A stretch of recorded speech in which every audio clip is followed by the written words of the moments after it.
Hello, everyone. Thank you for joining this session. I hope you have a good morning or good afternoon or good evening, from wherever you are based and from wherever you are joining. It's a pleasure to be here, and thank you for joining again. Thank you also for the team of the festival for doing this festival. First of all, let me briefly introduce myself. My name is Enrico Behne. I'm a research assistant at the Global and European Studies Institute at Leipzig University and a PhD candidate at the Graduate School Global and Area Studies that is also based in Leipzig. Today, I want to talk with you about inclusive and accessible digital higher education. And I want to share with you our experiences in digitalizing one of our many transnational and transregional master programs, particularly the master program in global studies with a special emphasis on peace and security in Africa. This will roughly take 20 minutes, and towards the end, I hope there's room for a bit of Q&A if you're interested. My particular interest here is in sharing some of the strategies that we employed to ensure an inclusive and accessible study program to our students in very challenging times, during which multiple crises challenged and altered the basic parameters of our study program. When I talk about inclusiveness and accessibility, what I basically mean is the inclusion of students with different socioeconomic, technical, and socio-demographic backgrounds during times of multiple crises into a digitally offered study program. To that end, I will first introduce you to our MA program and a PhD program that is consecutively offered with this MA program. I will introduce you to the two institutions that are hosting this MA program, to our approach to global studies, and how we run this program in pre-corona times as an on-site teaching and learning study program. In the second step, I want to tell you more about the multiple crises that we are experiencing in the last couple of years, and spoilers ahead, one of them is Corona and was Corona, and what this meant for our students and our staff. And lastly, I want to share with you some insights from the digitalization of this MI program with a focus on strategies that have helped us to design our study program more inclusive and accessible for our students in these times, in these particular circumstances of multiple crises, and also what we think are advisable and adaptable strategies for inclusive digital higher education. So first of all, what is this MA program about that I'm talking about? This MA program is hosted by two institutions. One of them is the Global and European Studies Institute, or GESI, here at Leipzig University, where I am based. It is situated within the Faculty of Social Sciences and Philosophy at Leipzig University and was founded in 2008 to host a couple of transnational and transregional study programs, such as, amongst others, European studies, global studies, but also global studies with these special emphases on, for instance, Eastern Europe in a global perspective, or peace and security in Africa, the program that I'm talking about today. Our teaching and staff are interdisciplinary, with currently two junior professors in global studies, one of them being a junior professor for global dynamics of resource use and distribution. And we also have a couple of postdocs and honorary professors. In all that, we combine different disciplines, such as political science, history, sociology, anthropology, and economics, but also different area studies, such as African studies. Our study program and our teaching and our research is highly mobile and engaged in exchange of staff, students, of researchers, but also of ideas and knowledge. And moreover, here in Leipzig, we are embedded in a vital landscape of research centers and excellence scholarship. For example, the Collaborative Research Center 1199 on processes of spatialization under the global condition. The Research Center Global Dynamics, or recent GLOBE, that has centralized and further institutionalized the globalization research here in Leipzig, as well as the Research Center for the Research Institute for Social Cohesion, or RISC. On the other side of the program, we have the Institute for Peace and Security Studies, or IPSS, in Ethiopia. It is based in the capital of Ethiopia, Addis Ababa. This IPSS was founded in 2007, and since 2010 is a center of excellence at Addis Ababa University. It is currently ranked as one of the top 50 think tanks in Africa, and as such is also engaged in academic training, for example, in its own on-site peace and security studies study program, and the global studies program with us, with the GESI here in Leipzig, and they also offer 2 executive master programs for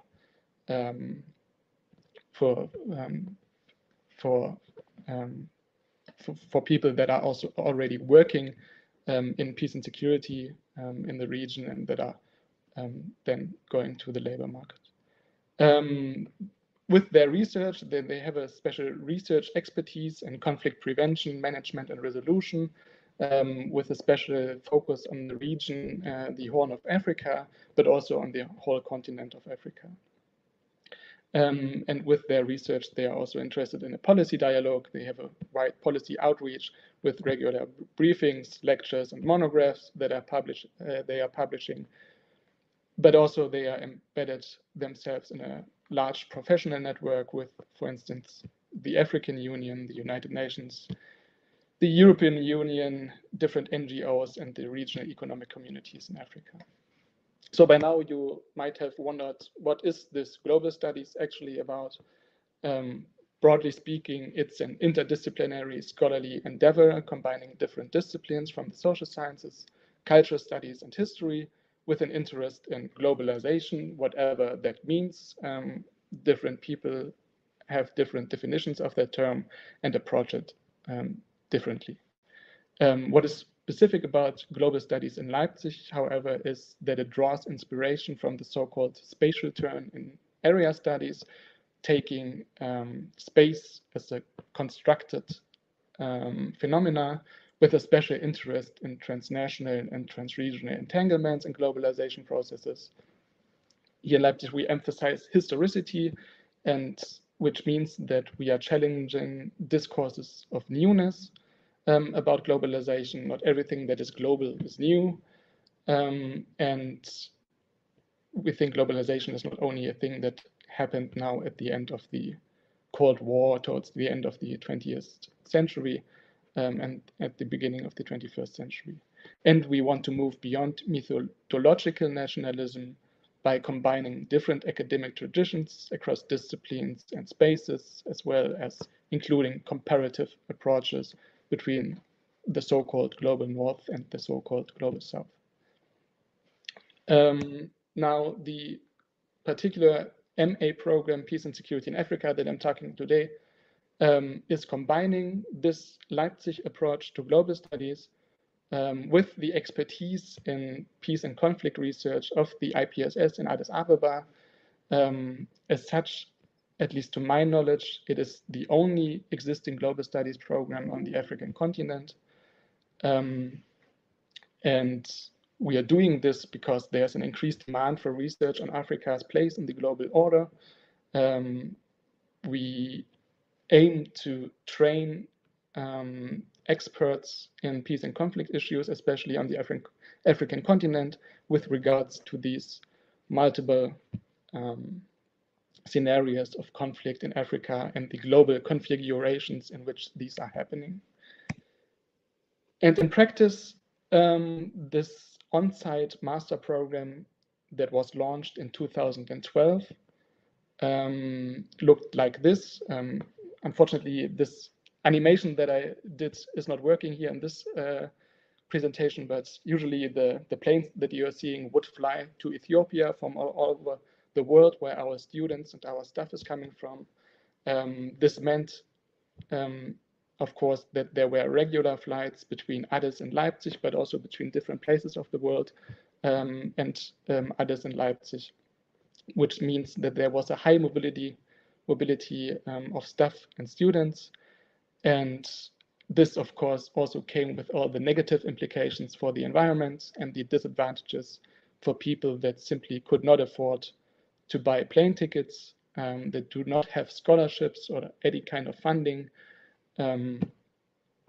Yeah, exactly. And then this all was, of course, in the happy days of pre-2020 or pre-Corona. I think I don't have to remind you, Corona hit us all in the beginning of 2020. Like other countries, Ethiopia registered its first Corona case on in March 2020, and soon implemented its first lockdown restrictions during March, including the closure of universities and national borders. And this everything was happening within the time frame of 1 month. At the same time, there was widespread political unrest in Ethiopia since at least 2015, with a political transition happening since 2018, and an all-out war since November 2020, like a civil war between the former government in Ethiopia and the current government in Ethiopia that was in charge since 2018. And on this map, you can see a map from ACLED that I took. It's showing you organized political violence in Ethiopia between 2018 and 2021. As you can see, there's the capital Addis Ababa is right in the middle of the country, and as you can see, it's surrounded by various political unrest, the civil war in the north here, but also incidents of political outbreaks in the west, in the east, and into the south. And the government in Ethiopia responded to this widespread outbreaks of political unrest with the closure of roads and traffic, with travel bans within the regions of Ethiopia. It's a federal country, so federal borders were closed. You could not cross these borders anymore, in addition to the national borders that could not be crossed due to Corona anymore. And the government also responded with network cuts. That means that the internet in Ethiopia is really centralized with only one provider for internet. So the government could just shut down the internet and telecommunication on their will, so to say.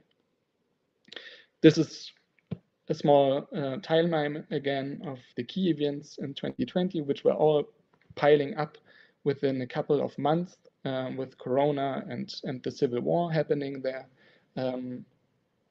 which all, of course, brought us to think about what can we do to, in these challenging circumstances, to run our program properly. It became relatively clear right from the beginning that this kind of transnational mobility that I described earlier was not feasible anymore. Therefore, we engaged in a series of internal consultations with teachers and students to find out about their situation and their specific challenges. And then we discussed how we could solve these different problems in the long term. Although we experimented with online solutions already pre-Corona times, we only adopted and developed a systematic approach to it during the pandemic and the civil war. Now, before I share some of the different strategies that we employ to ensure inclusivity and accessibility for our students and staff while digitalizing this MA program, I want to briefly talk about some issues that we had to keep in mind while designing our online study program. When talking about study programs, we are talking about technology, when we are talking about online study programs, we are talking about technology-enhanced digital learning environments. These environments are made by us and need to keep in mind the different socio-demographic, socio-economic, and technical backgrounds of the audience we are targeting, namely our students, who, as you have seen, are coming from all over the world. This includes access to devices, like to devices that are capable of an internet connection, and not everyone has constant access to a PC, a laptop, or a dedicated computer lab. Some students solely rely on mobile devices such as smartphones. Moreover, internet connection and bandwidth, as we have seen in Ethiopia here, can be unstable, not robust enough, or simply shut off in certain political spaces. Additionally, the costs of having an internet connection vary tremendously as well. If you have to prepay credits for your internet, you have to think twice about if you're streaming a video or not, or if you participate in an online synchronous session in your study program or not. And all of this, what I've just described here, is sometimes indeed called the so-called digital divide. Hence, we must constantly navigate the different learning needs of our diverse student group and see what our student group needs and what are the appropriate techniques to target them. This brought us to the observation that inclusion and accessibility is not only meant cannot only mean to expand the access to devices, but it also has to design, but we also have to design appropriate online environments with the appropriate software, appropriate apps, and appropriate content that takes these differences into account. And lastly, there can also be a huge difference in what is often called digital literacy, which broadly means the ability and skills to navigate virtual spaces, and which arguably also includes ICT literacy, information literacy, and media literacy. There's a huge difference what we observe in our student corpus. Some people instantly know how to navigate our different tools that we use in our online teaching, and some students need a bit more help with that. So now let me talk about the concrete strategies that we employed. Or first, let me tell you briefly about the digitalization of the program as such. It was part of a funding project from the German Academic Exchange Service, the DAAD, called International Programs Digital. I was the program coordinator of this project, which ran between October 2020 and December 2022. And our project aims here were to advance the didactic and content of our master program to fit the digital environment, and also to enhance the technical infrastructure and the competences of our students and our staff. And these are the concrete strategies that we employed to ensure that our students in Ethiopia, for instance, that were having these challenging times across their country, to include them in the study program. We resorted to low bandwidth content in the forms of podcasts and audio formats, and low resolution videos. For instance, within this funding of the DAAD, we bought a new conference system which is capable of 4K streaming and all nice and having a nice video, but that is not cannot be the solution if the students cannot not attend these this video lessons, this lectures, because their internet bandwidth or their internet connection can simply not handle this kind of bandwidth that 4K videos are demanding. So we pre-recorded lectures for asynchronous lessons and downscaled their resolution to, I think, even below full HD, so that people can still watch it, or we simply cut from our pre-recorded lectures the audio formats and provided our students only with the audio format. In addition, for communication reasons and for organization of the modules, we resorted to online application with low bandwidth like Slack or Moodle, where people could easily connect to each other. And as I already said, we focused on flipped and asynchronous formats with limited live streaming because of these constraints that some internet providers have. And we also have text-based seminars where the content of our seminars is provided via texts, via documents, and not via videos, for instance, or like external videos and a lot of external content that needs a lot of bandwidth. Other strategies expand, for example, to exams. Instead of having a fixed deadline for exams, we made it flexible deadlines with certain time corridors for submitting assignments so that people can submit their exams at times when they have stable internet connections, and so they don't have the pressure to have a stable internet connection. And of course, students can mingle and do their exams on the project-based collaborative form in cases that some of the group are more disadvantaged than others. And we also multiplied our communication channels so that at each time some of our staff, some of our lecturers was able to speak to the students via Slack, but also via WhatsApp and social medias like Facebook or Twitter. And of course, here comes the big question of data protection, and we didn't share any sensitive information on these platforms. These were only meant to discuss organizational matters so that students were not afraid that they could not communicate with us. That's why we multiplied these channels. And in cases of synchronous events, we also have, of course, synchronous events. We simply split up our student groups into smaller groups so that the bandwidth is, again, not that high.